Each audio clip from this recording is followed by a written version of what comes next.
Magandang tanghali! Kumusta po? Narito po ulit ang update natin para sa lagay ng ating panahon. Ngayong tanghali po ng January 22, 2024 na kung saan sa ngayon ay malakas ulit ang bugso ng hanging amihan lalo na po dito sa northern part ng Northern Luzon habang may manipis pa rin na shear line na umiiral pa rin dyan sa may Bicol region at easterlies naman ang umiihip sa nalalabing bahagi ng silangan ng ating bansa.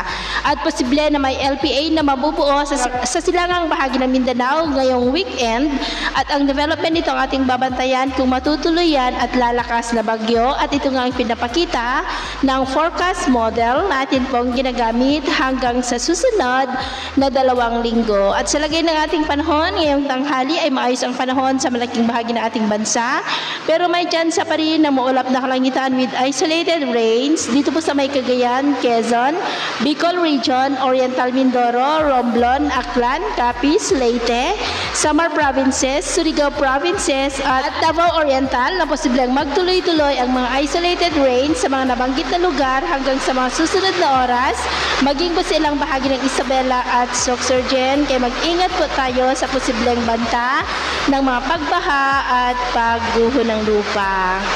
At sa atin naman pong mga baybayin dahil po sa amihan ay maalon po sa mga baybayin ng Ilocos Region, Cagayan, Extreme Northern Luzon Seaboard at silangang baybayin ng Luzon ng mga alon ay posibleng aabot hanggang po sa 2 to 4 meters height. At dahil naman sa easterlies ay maalon rin sa silangang baybayin ng Visayas at Mindanao na ang mga alon ay posible po na aabot hanggang po sa 1.8 to 2.5 meters height. Kiwasan muna natin ang papalaot diyan po sa mga may kulay pula para mas makaiwas sa mga sakunang pangkaragatan.